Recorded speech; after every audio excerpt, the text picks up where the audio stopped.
third Sunday after Pentecost. In these readings, we are getting into the life of the Spirit, okay? With the coming of the Spirit that we celebrated on Pentecost, we launch into this season of 4 or 5, I don't know, it might even be 6 months long. I don't know, you do the math. It's somewhere in the November, okay? We're still in after Pentecost. The readings for today, we are going to have a reading from 2 Kings chapter 2, Psalm 77, Galatians chapter 5, and Luke chapter 9. Let's get to it, right? In the book of 2 Kings, we're continuing a little bit of a narrative that started last week. So what in this track of first readings that we're doing in year C, track 1, we hit the highlights of some events in the Old Testament, and they don't necessarily try and make them somehow match or coincide with the New Testament readings, but it gives us a fuller picture of the happenings of the Old Testament. And I hope that it's like, you can treat it like an Old Testament appreciation course. Yeah, the idea that it gets you just interested enough to want to dig in even more. Yeah. Hopefully. 2 Kings chapter 2. Now, when the Lord was about to take Elijah up to heaven by a whirlwind, Elijah and Elisha were on their way from Gilgal. Now, we were introduced to Elisha last week. Elijah had that midlife crisis, if you will, and so the Lord, in order to soothe the savage beast,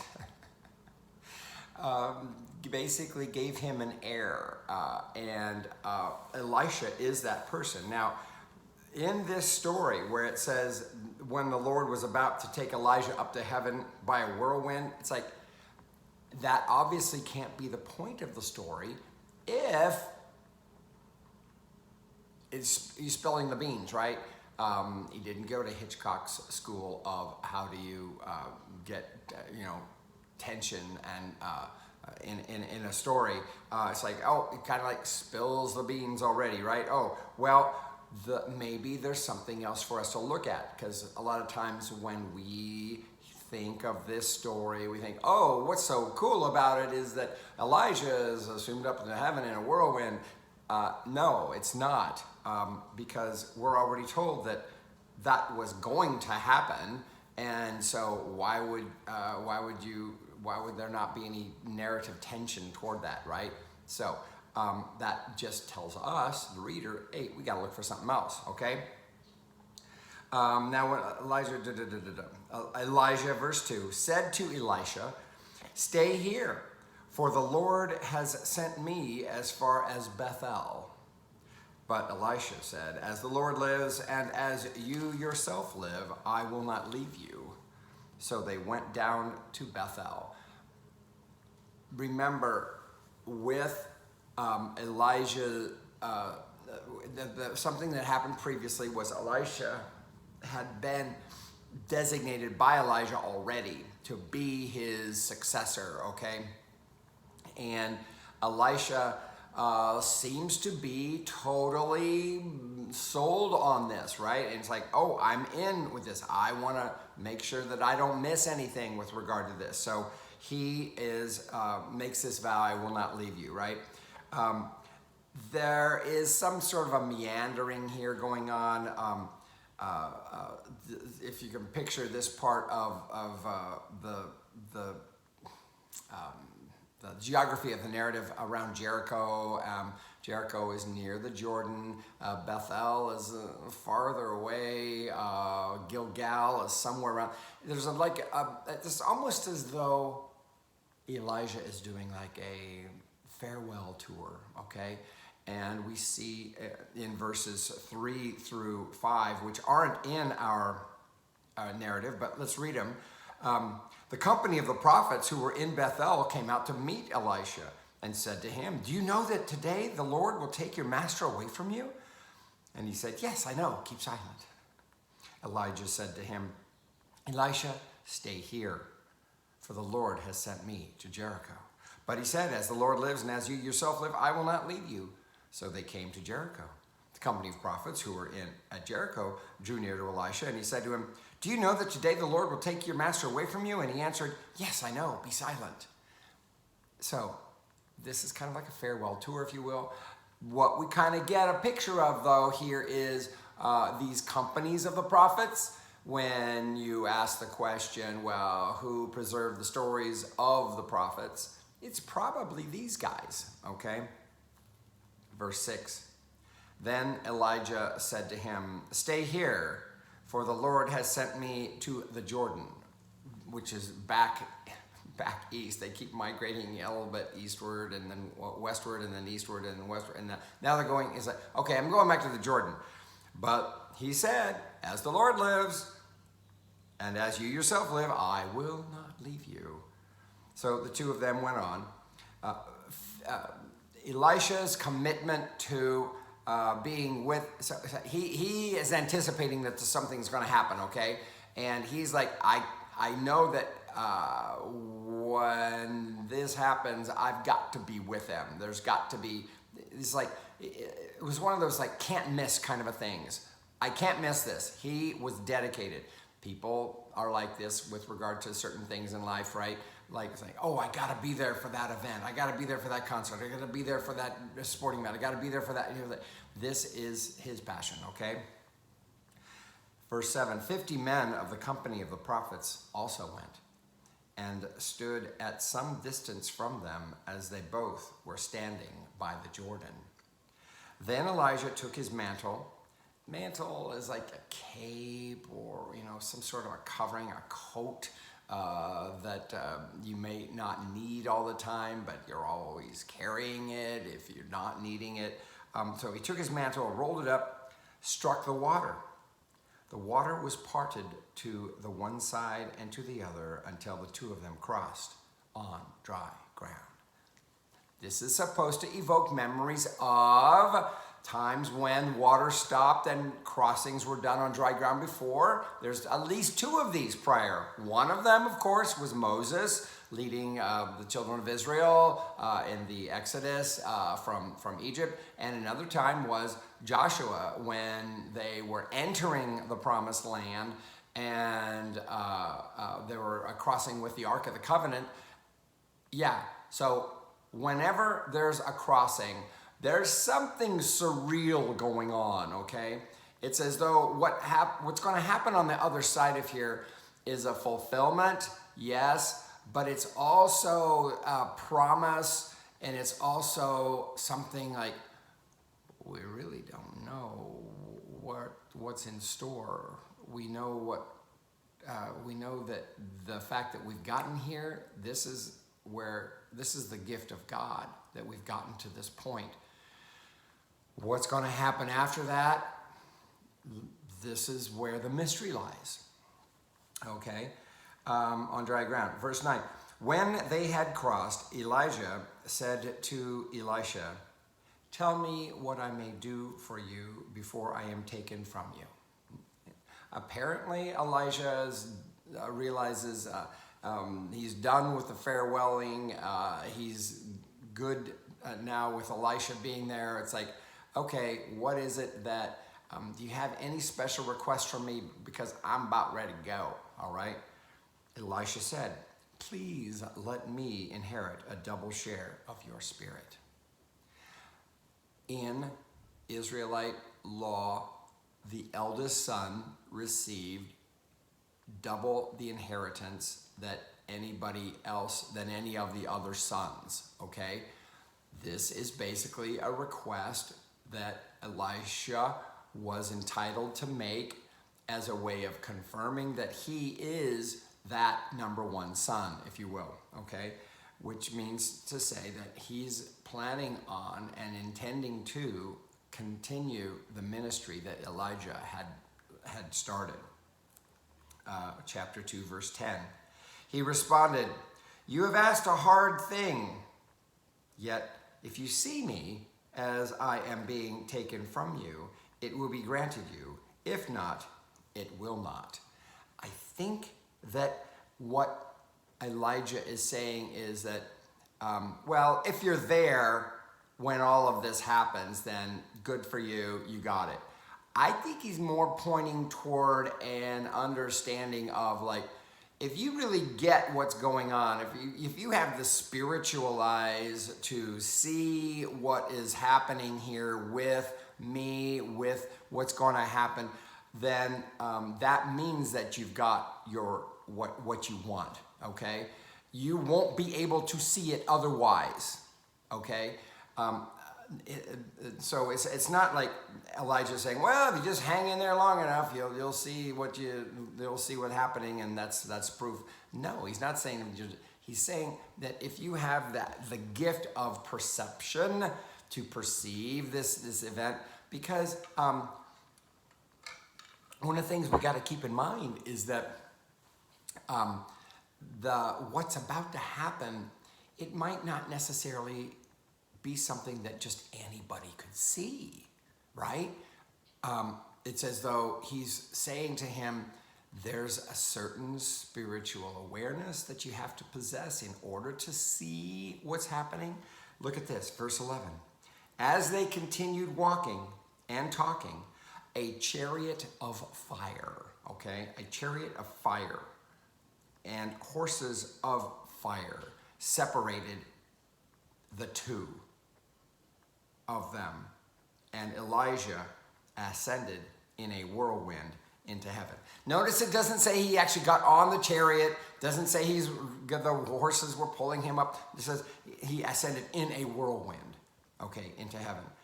This is an event that we only get Elisha to see, right? The narrator, as he's narrating it, is definitely narrating it from what Elisha is seeing, because the promise is that if you have the eyes to see this, then that's how you'll know that you're my successor and you'll get what you ask. Because only I, as your father, could give you that double portion, right? A chariot of fire and horses separated the two. Elisha kept watching and crying out, "Father, Father." Now this is what you would call someone. I mean, he's basically treating him like his father, because his father, Elijah, in deputizing Elisha, said, you want a double portion? You want to be my son? Then you're going to have the spiritual eyes to see what's happening to me, okay? The chariots of Israel and its horsemen. A lot of people, when we hear this, we think that what we're seeing or what we're hearing is an expression of, like, oh, wow, look at what I'm seeing. This is more something that's being proclaimed as a title, if you will, on like a proclamation from Elisha as to who Elijah is, okay? The chariots of Israel and its horsemen. The picture is of the divine army, okay? The idea is that the ministry of the prophet is to be this divine army. The army is not an offensive army. The army is an army for defense, okay? And that's the function, that's the role of the prophet, to maintain the position of who God is in the world and to make that known. And Elisha is recognizing that that's indeed who Elijah had been, and that's indeed who he is now called upon to be. But when he could no longer see him, he grasped his own clothes and tore them in two pieces. Yeah, that's a sign of severe grief, of severe mourning. We see this in Semitic literature a lot, yes? He picked up the mantle of Elijah that had fallen from him. Notice it says just that it had fallen from. It's not, we don't ever get that Elijah placed it, just that it was left, okay? And we don't have any narration of that, of its leaving. We only have narration of Elijah seeing it and, oh, I need this, and went back and stood on the bank of the Jordan. So notice that the way this happens is Elijah's ascension happens on the other side of the Jordan. Remember, Moses died on the other side of the Jordan as well. So it could be that our narrator is buying in, playing with that motif as well, of the idea of like not being on the west side of the Jordan, just like Moses was. Again, we've got to look back at the transfiguration of Jesus. Who was there? Moses and Elijah. Yeah. Okay, verse 14. He took the mantle of Elijah that had fallen from him and struck the water, saying, "Where is the Lord, the God of Elijah?" Some people say that his saying this meant that there was a little bit of a delay. Remember what happened when Elijah had struck it with Elijah's mantle. When Elijah struck it with his mantle, and here Elisha is doing that. And there's words that say, where is the Lord, the God of... Some people think that means that it didn't happen. Whatever was going to happen here, we haven't read it yet, didn't happen right away. I don't know if that's necessarily the case or if that's a necessary interpretation. But he says, where is the Lord, the God of Elijah? When he had struck the water was parted to the one side and to the other, and Elisha went over.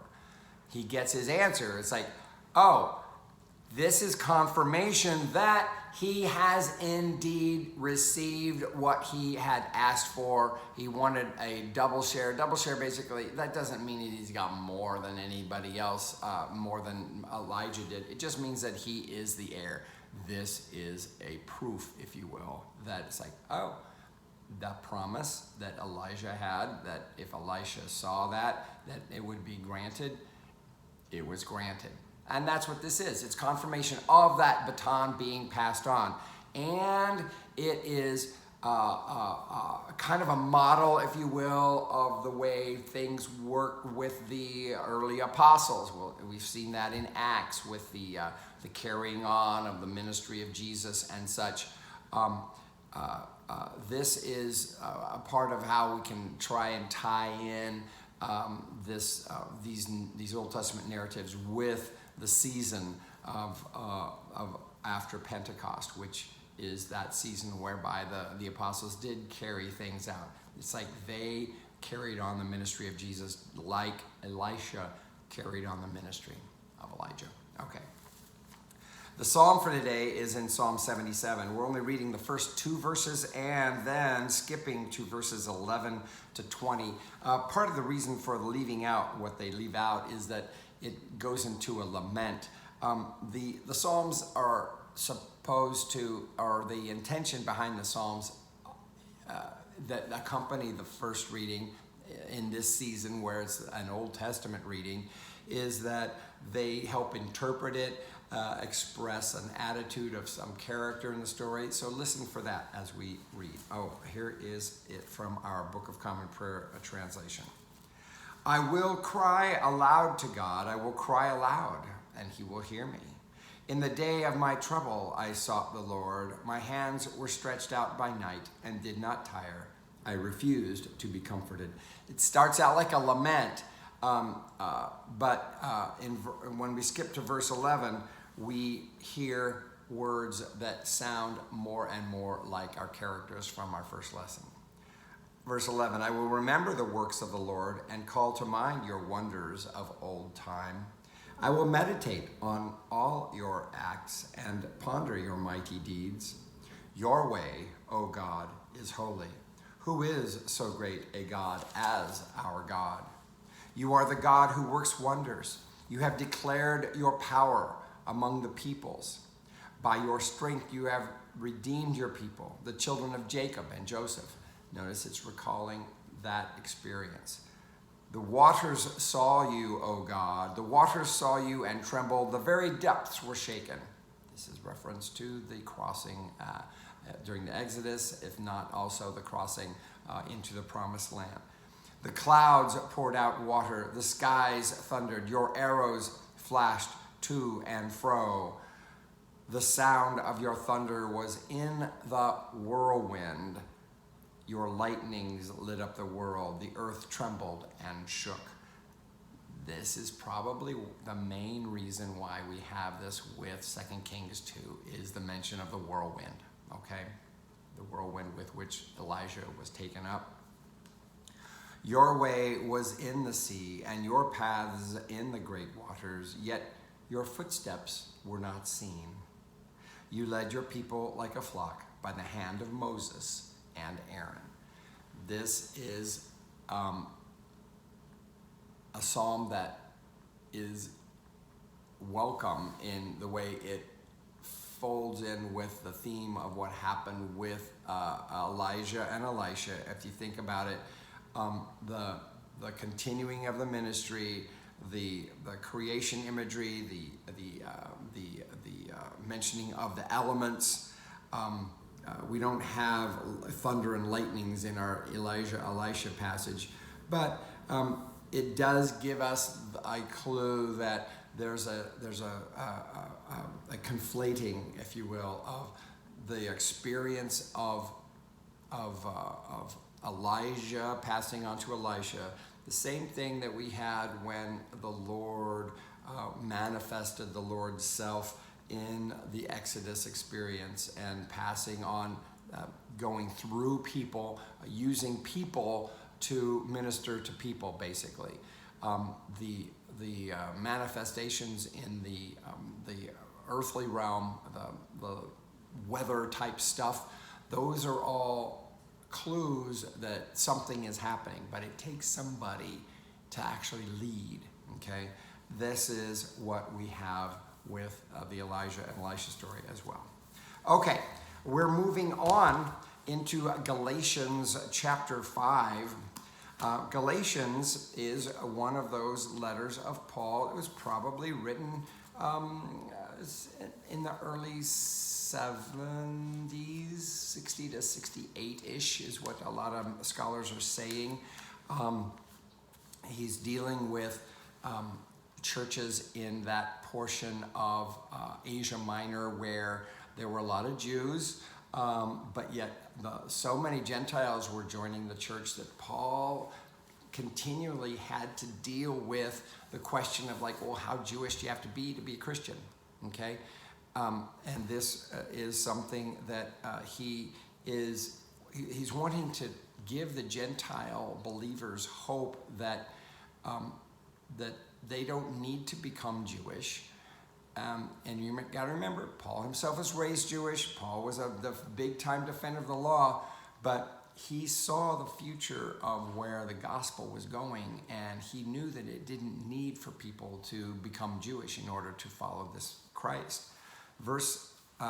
Galatians chapter 5, we're going to do the first verse and then verses 13 to 25. The first verse says, "For freedom Christ has set us free. Stand firm, therefore, and do not submit again to a yoke of slavery." This yoke of slavery, he has made it clear, is the Jewish law. Some were teaching that was necessary. Paul, that was not his teaching. And so he is being very clear that the purpose of the law, the Torah, the instruction that Israel had been under, it doesn't have to be put forth that way to people that are coming from the Gentile world. Look at this in verse 13. "For you were called to freedom, brothers and sisters. Only do not use your freedom as an opportunity for self-indulgence." The word in the Greek is sarx, which is the word for flesh. But what he means as an opportunity for the flesh, he's basically saying for self-indulgence, for self-gratification. But through love, become slaves to one another. So Paul is suggesting this new thing. Instead of focusing on, how do I make sure that I'm good? How do I make sure that, okay, I checked all the boxes. Paul is saying, no, we want to use our freedom as an opportunity to instead of sink inward, to put ourselves out there so that we can minister to others, okay? That's what he talks about, becoming slaves to one another. You don't want to be a slave to something that will demean, that demeans you or makes you less than, but something that serves and lifts up everybody. That's the kind that he's talking about. Verse 14, for the whole law is summed up in a single commandment. Now we know what the love commandment is, which is what? You shall love. Jesus said, love one another, right?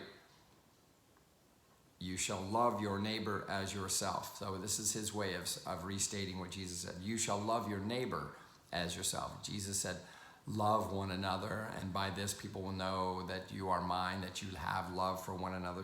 You shall love your neighbor as yourself. Notice it's a different way of saying the same thing, right?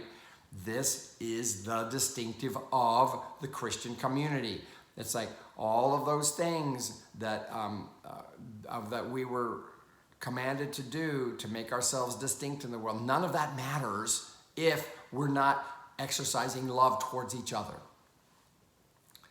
Verse 15, if, however, you bite and devour one another, take care that you are not consumed by one another.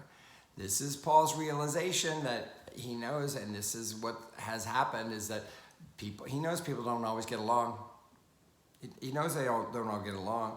If, however, you bite and devour one another, take care that you're not consumed, okay? Don't eat each other up, okay? Know that love is supposed to rule the day. In the end, it's love, okay? Yeah, you're not always going to get along. You're not always going to be feeling it. So Paul's advice is very good. Take care that you are not consumed by one another. Yeah, don't eat each other up and spit each other out. Verse 16, live by the Spirit, I say, and do not gratify the desires of the flesh. The desires of the flesh are those desires that separate us, that have us not be loving towards each other, that don't contribute to the community as a whole. So for Paul, the desires of the flesh find their ultimate manifestations in how they impact how we see each other, how we relate to each other. Remember that. By the Spirit is what enables us to actually love one another. For what the flesh desires is opposed to the Spirit, and what the Spirit desires is opposed to the flesh. See, self-interest and community interest are two different things. We can't necessarily have both. For these are opposed to each other to prevent you from doing what you want.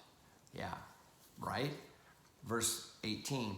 But if you are led by the Spirit, you are not subject to the law. The Spirit is that new law, the new teacher, the new that paraclete, that comforter, the one that guides us, the one that teaches us, the one that enables us, the one that empowers us to talk and speak and do things in Jesus' name. But if you are led by the Spirit, you are not subject to the law. So we don't have to go back to that. The Spirit leads us in love. Now, verse 19, the works of the flesh are obvious. Fornication, impurity, licentiousness, idolatry, sorcery, enmity, strife, jealousy, anger, quarrels, dissensions, factions, envy, drunkenness, carousing, and things like these. I am warning you, as I warned you before, those who do such things will not inherit the kingdom of God. These kinds of lists of virtues and vices are not uncommon in literature of the time. And this is not intended to be some sort of a checklist thing, like, oh, got to make sure I'm not doing this, got to make sure I'm not doing that. No, that's not what it's intended to be. But he is falling into a line of the way the teachings were done in the Hellenistic period, which is these lists of virtues and vices, okay? This is obviously a list of vices. The works of the flesh are obvious. So he's saying these are the kinds of things that create dissension. These are the kinds of things that don't demonstrate love towards everybody else. These are the kinds of things that don't contribute to life of the Spirit. By contrast, verse 22, the fruit of the Spirit is love, joy, peace, patience, kindness, generosity, faithfulness, gentleness, and self-control. See, those things that contribute to the upbuilding of community, okay? So the idea here is that when we're participating in the Spirit and not just looking out for how can I gratify myself, but how can I do good for the community, the world, that which opens our hearts up is that thing that works for everyone. And there is no law against such things. Yeah. The law of the Spirit is something that is that goes with harmony and peace. Verse 24, and those who belong to Christ Jesus have crucified the flesh with its passions and desires. So the idea is that to call oneself a Christian is to say that, you know what, I'm in with doing what works for everyone. We don't always do the best with this, though, do we? It's important, I believe, that we see that our actions are not taking away from the value of the whole. I don't think we have to get all itsy bitsy picky with every little thing we do and don't do, but we want the sum total of it all to be something that adds to the body and not detracts from, okay? If we live by the Spirit, let us also be guided by the Spirit. Yeah. So to live by the Spirit is to say that we've experienced, we've accepted the resurrection of Christ as our own. That's something that has enabled us to have a fresh start. So what we do is we want to let that guide us as we continue forward. And that means we build connection in love as opposed to separation in fear. Whew. Moving on to the gospel. We are in the Gospel of Luke, and this is the gospel that we're going to be in for the rest of the season of after Pentecost.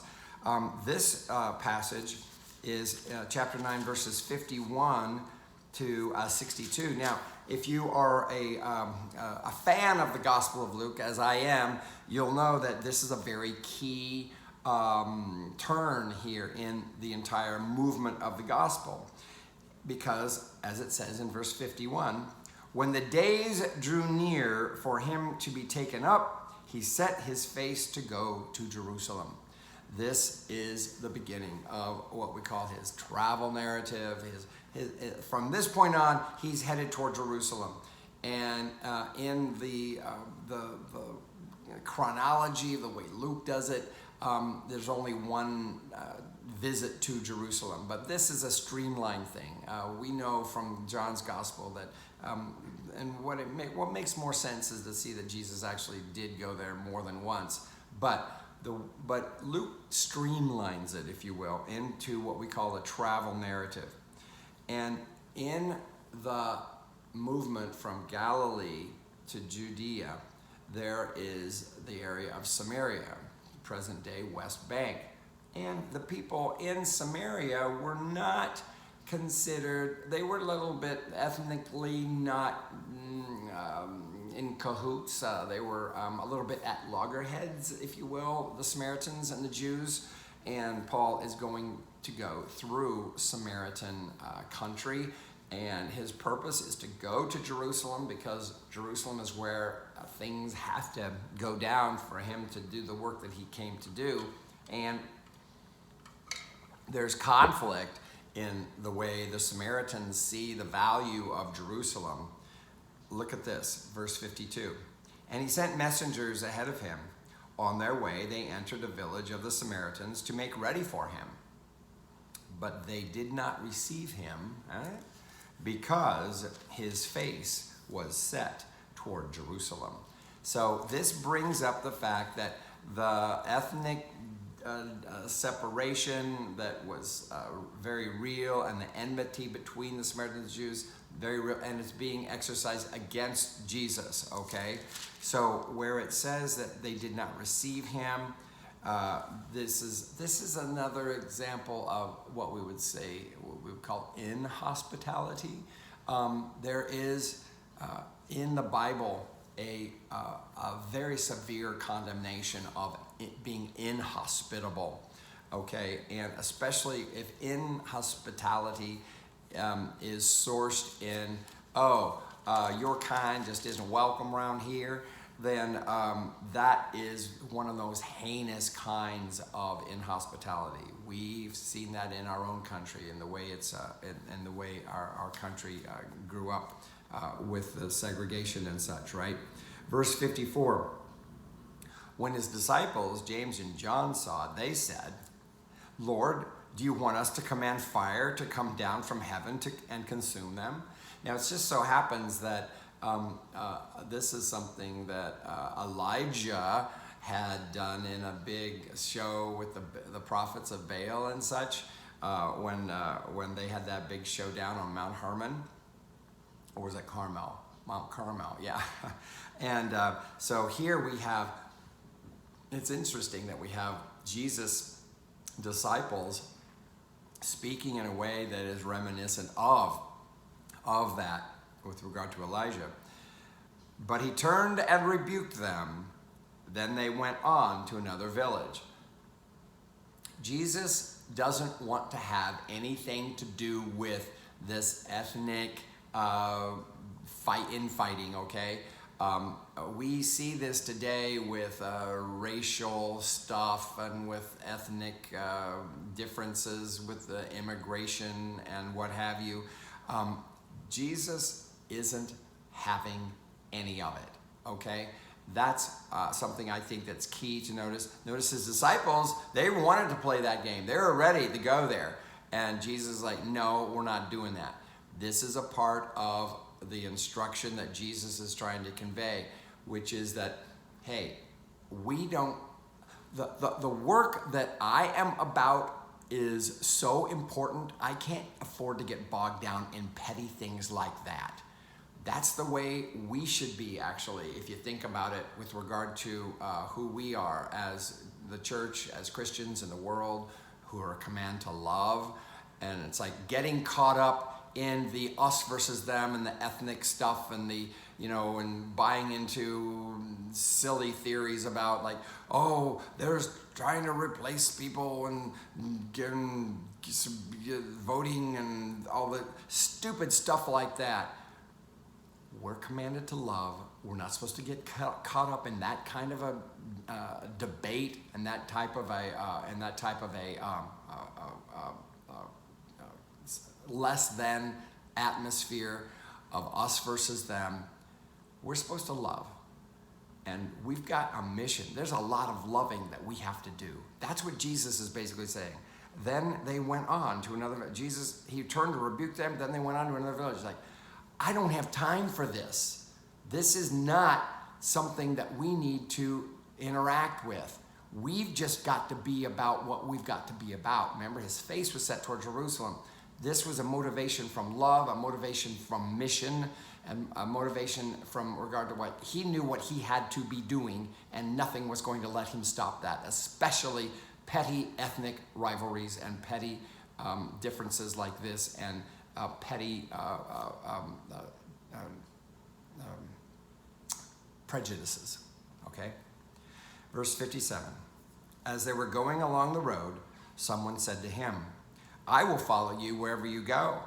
And Jesus said to him, foxes have holes and birds of the air have nests, but the Son of Man has nowhere to lay his head.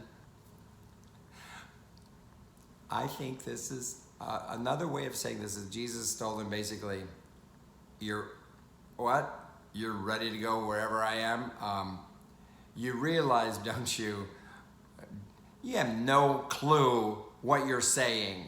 You have no clue. You have not even begun to realize what's in it for you if you say you're ready. Is it you really need to rethink what you think is necessary for you to follow me the way I need to be followed, because it's going to be a bumpy road, and I know you have not made plans for the bumpy road. This is the way, and this is kind of way all these responses are. Look at this. To another he said, follow me. But he said, Lord, first let me go and bury my father. But Jesus said to him, let the dead bury their own dead. But as for you, go and proclaim the kingdom of God. So again, the same type of thing. It's like what I'm about to do, there cannot be any dualistic way of thinking. There can't be an escape. There can't be an out, okay? I'm committed to doing it. I've set my face toward Jerusalem. Are you set to do the same? Okay? Verse 61, another said, I will follow you, Lord, but let me first say farewell to those at my home.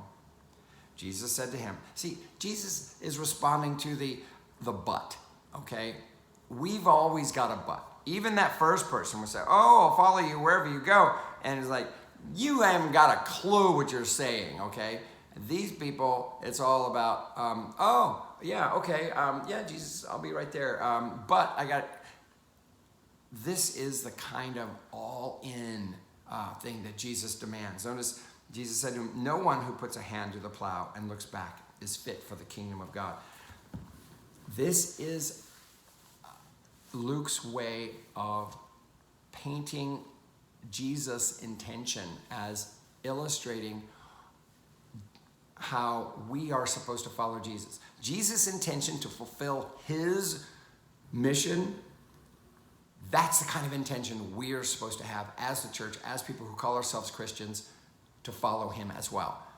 Not the easiest thing to do, but it's definitely something that we have to really let it sink in deeply. Like, do we really know what we're in for? Do we really know what it takes to love? Are we really prepared to go all the way, go the distance of what it takes to truly be love for one another and not demand one's rights? So far, we've proven ourselves not too good at that, yes? So this is the journey. This is the journey of after Pentecost. I invite you to do your own self-reflection with regard to what does it look like for you to follow this Lord? What does it look like for you to love others as he loved us? What is it like to love our neighbors as ourselves? What is it like to actually see the end, which could result in some discomfort, in even death for ourselves, for the sake of someone else? What is that like? What does life look like? And how can we thrive in that?